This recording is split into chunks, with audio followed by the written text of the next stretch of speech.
किसी का पता करना है ना कि वो कितना धैर्यवान है, कितना सहनशील है, उसका पता करना था उसको धक्का लगने।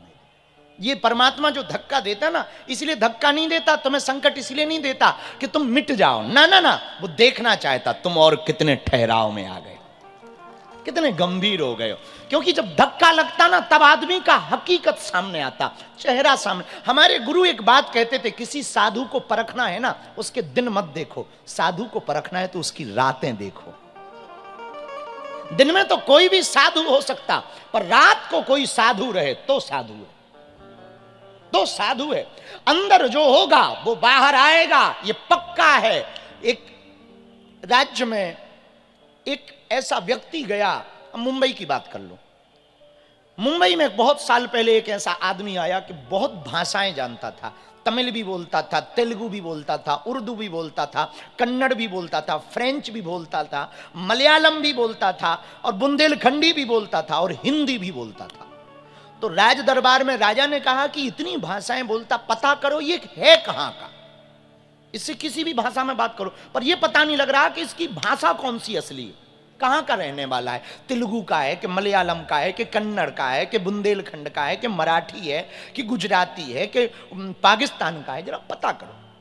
तो एक दूसरा बहुत बुद्धिमान आदमी दरबार में था, उसने कहा महाराज हम पता कर देंगे। कैसे? बोले इसका आज निमंत्रण करो। बोले निमंत्रण से पता लगेगा? बोले करो। तो निमंत्रण किया, उसे बुलाया अपने मकान में। तो राजा से कहा उस व्यक्ति ने कि इसको ऊपर वाली छत पे बुलाओ खाने के लिए। ऊपर वाली छत पे बुलाया, बढ़िया पंगत कराई, भोजन कराया। फिर उसको कहा कि अब बहुत भोजन को करा दिया है, इसको 1000 मोहरें दो। तो राजा ने कहा ये क्या पागलपन है, 1000 रुपया खर्च करवा। अरे बोले दो तो पता लग जाएगा ये कहाँ का है, असलियत आ जाएगी। 1000 मोहरें दी, कहा कि चलो महाराज नीचे। उस व्यक्ति को जैसे ही नीचे उतारने लगे तो पीछे से एक लात मारी और वो गिरा, तो मोहरें छूट गईं। मोहरें छूटी तो वो गिर के उठा, मोहरें बटोरते हुए अपनी भाषा में गाली बकने लगा। जैसे ही गाली प्रारंभ की, सोई मंत्री बोला हुजूर ये है असली इसकी भाषा। क्योंकि गुस्सा में आदमी वही बोलता है जो हकीकत हो। कितना अंग्रेजी पढ़ लो, कुत्ता पीछे पड़ जाए तो हट्ट ही हट्ट निकलता है। हाँ, और जो असलियत होगी वो बाहर निकलेगी कब? जब आप गुस्सा में होंगे, तब पता लगेगा कि आप हैं कौन। मेरे पागलों, एक बात हम कहना चाह रहे हैं, बाहर की तुम बहुत साफ सफाई करते हो, आओ 3 दिन अंदर की सफाई करते हो। आओ 3 दिन अंदर की निर्मलता करते हैं। अंदर जो होगा बाहर वही निकलेगा। और हमारा मानना है तुम्हारे अंदर यदि भगवान का चरित्र भर जाएगा तो कभी भी धक्का लगेगा तो भगवान का नाम ही बाहर निकलेगा। इसलिए हमने हनुमान चालीसा चुना, क्योंकि हनुमान चालीसा प्रारंभ ही दोहा गाओ, श्री गुरु चरण सरोज निज मन मुकुर सुधार, बरनौ रघुबर बिमल जो दायक। प्रारंभ में बाबा गोस्वामी जी ने लिखा, हनुमान चालीसा की रचना कब हुई? अकबर के साम्राज्य में, जब अकबर बहुत आक्रांता, क्रूर आक्रांता था, और उसे पता लगा कि कोई तुलसीदास जी नाम से कोई संत हैं। ऐसी हमने संतों से कथा सुनी है, वो हम आपको बता रहे। कोई तुलसीदास जी के संत हैं नाम से, और उस वक्त तुलसीदास जी की बहुत महिमा हो चुकी थी। कैसे? एक बार तुलसीदास जी बाहर बैठे थे, उसी समय एक स्त्री रोती रोती जा रही थी। तुलसीदास जी ने कहा अरे रो क्यों रही है? उसने तुलसीदास जी के मस्तक पर तिलक देखा तो उसने प्रणाम किया, महाराज जय हो आपकी। और जैसे ही वो झुकी तो तुलसीदास जी ने आशीर्वाद दिया, सौभाग्यवती भवा, दीर्घायु भवा, पुत्रवान भवा। तो रोती हुई स्त्री बोली महाराज आपका पहला वाला आशीर्वाद विफल है। क्या हुआ? स्त्री बोली महाराज हमारे जो पति है ना, हमें अभी अभी खबर मिली उनका शरीर चला गया, मैं उन्हीं के पास जा रही हूं, इसलिए मैं रो रही हूं। तुलसीदास जी बोले हे राम कोई बात नहीं, एक काम करो तुम उनका शव मेरे पास ला सकती हो? हाँ महाराज, वो गई, गांव वालों ने बहुत समझाया, बाबाओं के चक्कर में मत पड़ो, बेफिजूली में मत पड़ो, कहां पड़ी हुई हो। उसने कहा नहीं, हमारी श्रद्धा है, एक बार ले चलो। अपने पति के शव को वो लाद कर लाई, लिटाया। तुलसीदास जी बोले एक काम करो, हम ज्यादा जानते मानते तो कुछ है नहीं, मैं भी कीर्तन करता हूं और तुम भी कीर्तन करो, शायद कुछ हो जाए। दोनों हाथ से ताली बजाकर तुलसीदास जी ने, गोस्वामी जी ने राम नाम कीर्तन गाया।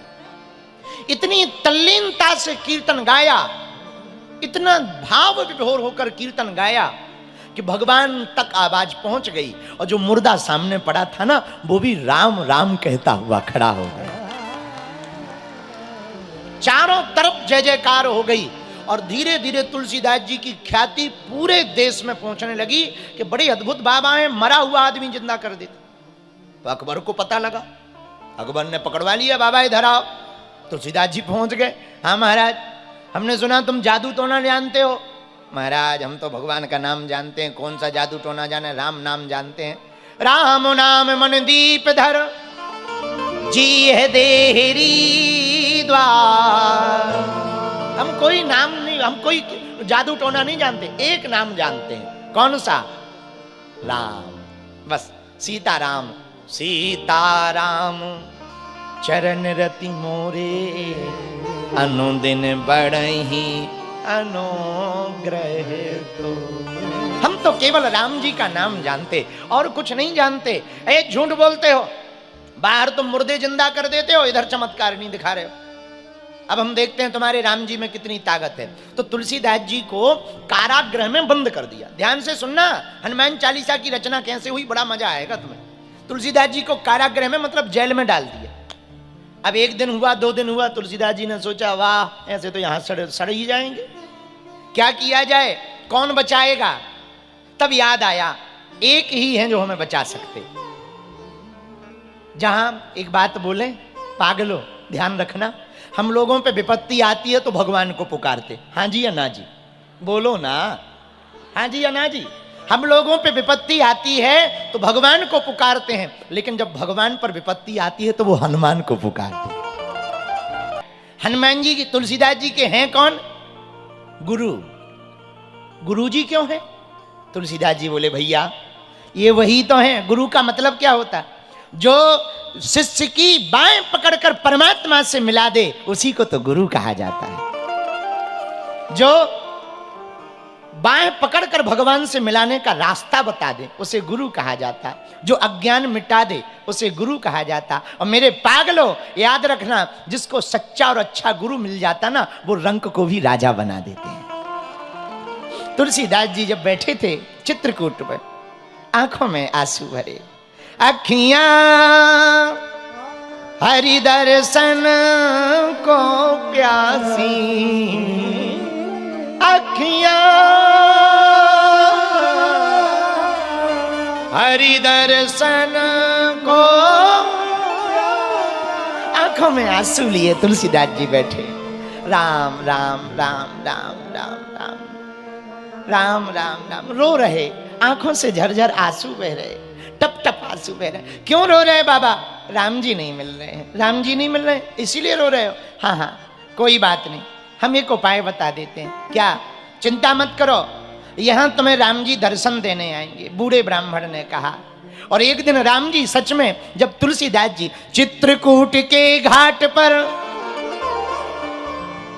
चित्रकूट के घाट पर भई संतन की भीड़, और तुलसीदास चंदन घिसे तिलक करे रघुबीर। राम जी लक्ष्मण जी पहुंच गए चित्रकूट के घाट पर, लेकिन जैसे ही पहुंचे तो तुलसीदास जी पहचान ना पाए। तो तुलसीदास जी जब पहचान ना पाए तो हनुमान जी ने सोचा कहीं ऐसा ना हो आज सच में ना निकल जावे, फिर निकल जावे, ये रोते ही रहेंगे, आंखें और फूट जाएंगी, हाँ पहचान नहीं पाएंगे। तो हनुमान जी ने सोचा ये पहचानेंगे कैसे? यदि हम डायरेक्ट जाएंगे तो राम जी कहेंगे वाह तुम नाटक करवाते हो, हम अच्छे खासे, राम जी कहेंगे हम अच्छे खासे घूमते रहते हैं, तुम ही लोगों को बताते ये है राम जी, ये है, तो तुम हमारी पोल खोलते हो, तो भगवान नाराज हो जाएंगे। तो क्या किया जाए? तुलसीदास जी को पता भी लग जाए और हमारा नाम भी ना आए, क्या उपाय है? एक उपाय है। जैसे ही राम जी तिलक लेने के लिए तुलसीदास जी के पास गए, तोते का रूप धारण करके हनुमान जी पहुंच गए, यही दोहा गा दिया, चित्रकूट के घाट पर भई संतन की भीड़, और तुलसीदास चंदन घिसे तिलक धरे। और जहां इतना कहा, सोई राम जी के चरणों में तुलसीदास जी गिर गए। अरे जय हो प्रभु, जय हो, जय हो, जय हो। आंखों से नैनों से नेत्र झरने, जल बरसने लगा, नीर बरसने लगा। अब हनुमान जी को धन्यवाद देते हुए तुलसीदास जी कह रहे, वाह प्रभु वाह, आप ना होते तो हमें राम जी ना मिलते, इसलिए आज से आप हमारे गुरु हो और हम आपके चेला। एक जगह और गुरु जी बनाया, पूछो कहां? पूछो, जोर से पूछो। तुलसीदास जी ने रामायण लिखना प्रारंभ की तो एक चौपाई लिखी, सिया राममय सब जग जानी, करऊं प्रणाम जोरी जुग। ध्यान से सुनना, ये चौपाई लिख करके तुलसीदास जी सरजू स्नान करने गए, और जैसे ही स्नान करने गए तो एक छोटा बालक भागा भागा, ए बाबा भग जाओ भग जाओ। क्या बात है? अरे एक मारने वाला बैल आ रहा है। तुलसीदास जी ने सोचा बैल आ रहा, काय को भागे? क्यों? अरे बैल आ रहा, बैल में भी तो राम है। सिया राम में, अभी अभी चौपाई लिखी ना, सिया राम में सब जग जानी, तो बैल में भी राम है, बैल में राम है तो हम में भी राम है, हम में भी राम है तो बैल में भी राम है। अब बड़ा राम छोटे राम को क्यों मारेगा भाई? उसमें भी राम, हम में भी राम, दोनों में राम है, तो बड़ा राम छोटे राम को क्यों मारेगा? इतने में बैल ने उठा के फुटबॉल बना दिया, फेंक दिया तुलसीदास जी को, धूरा में लपट गए। हाथ पैर फटकार कर तुलसीदास जी वापस आए अपनी कुटिया में। बोले अब नहीं स्नान करना। बोले कहां जा रहे हैं? बोले चौपाई मिटा दे। क्यों? गलत लग गई है। सिया राम में, सब में राम नहीं है। यदि सब में राम होते तो बैल में भी होता, और बैल में राम होते तो बड़े राम छोटे राम को क्यों मारते? देखो फुटबॉल बना दिया, चौपाई गलत है। और जैसे ही मिटाने लगे सोई हनुमान जी ने हाथ पकड़ लिया, बाबा क्या बात है, चौपाई गलत है। क्या गलत है? सब में राम है। हाँ है। बैल में भी राम हुए? बोले बिल्कुल है। तो भाई ये बताओ, बड़े राम ने छोटे राम को क्यों मारा? चौपाई गलत है कि नहीं? हनुमान जी बोले इधर आओ। बोले एक बात बताओ, बैल के मारने के पहले किसी ने तुम्हें रोका?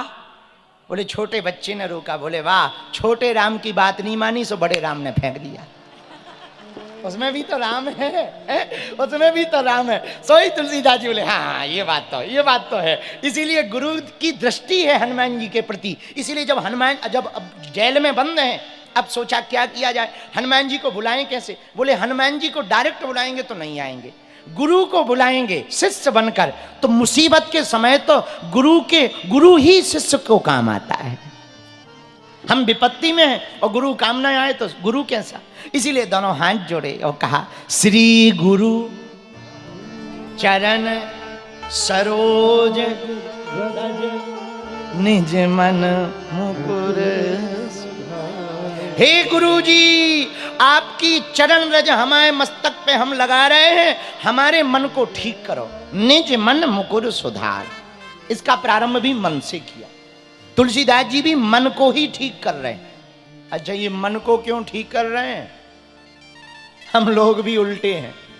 हमारे पास बहुत से लोग आते हैं मिलने के लिए, गुरुजी हमारे भाई का मन ठीक कर दो, लोगाई का मन ठीक कर दो, पड़ोसी का मन ठीक कर दो, इनका मन ठीक कर दो, उनका मन ठीक कर दो। अच्छा कभी ये कोई नहीं कहता कि हमारा मन ठीक कर दो। साहब दूसरों का मन ठीक कराना चाह रहे हैं, अपना मन कोई ठीक नहीं कराना चाहता है।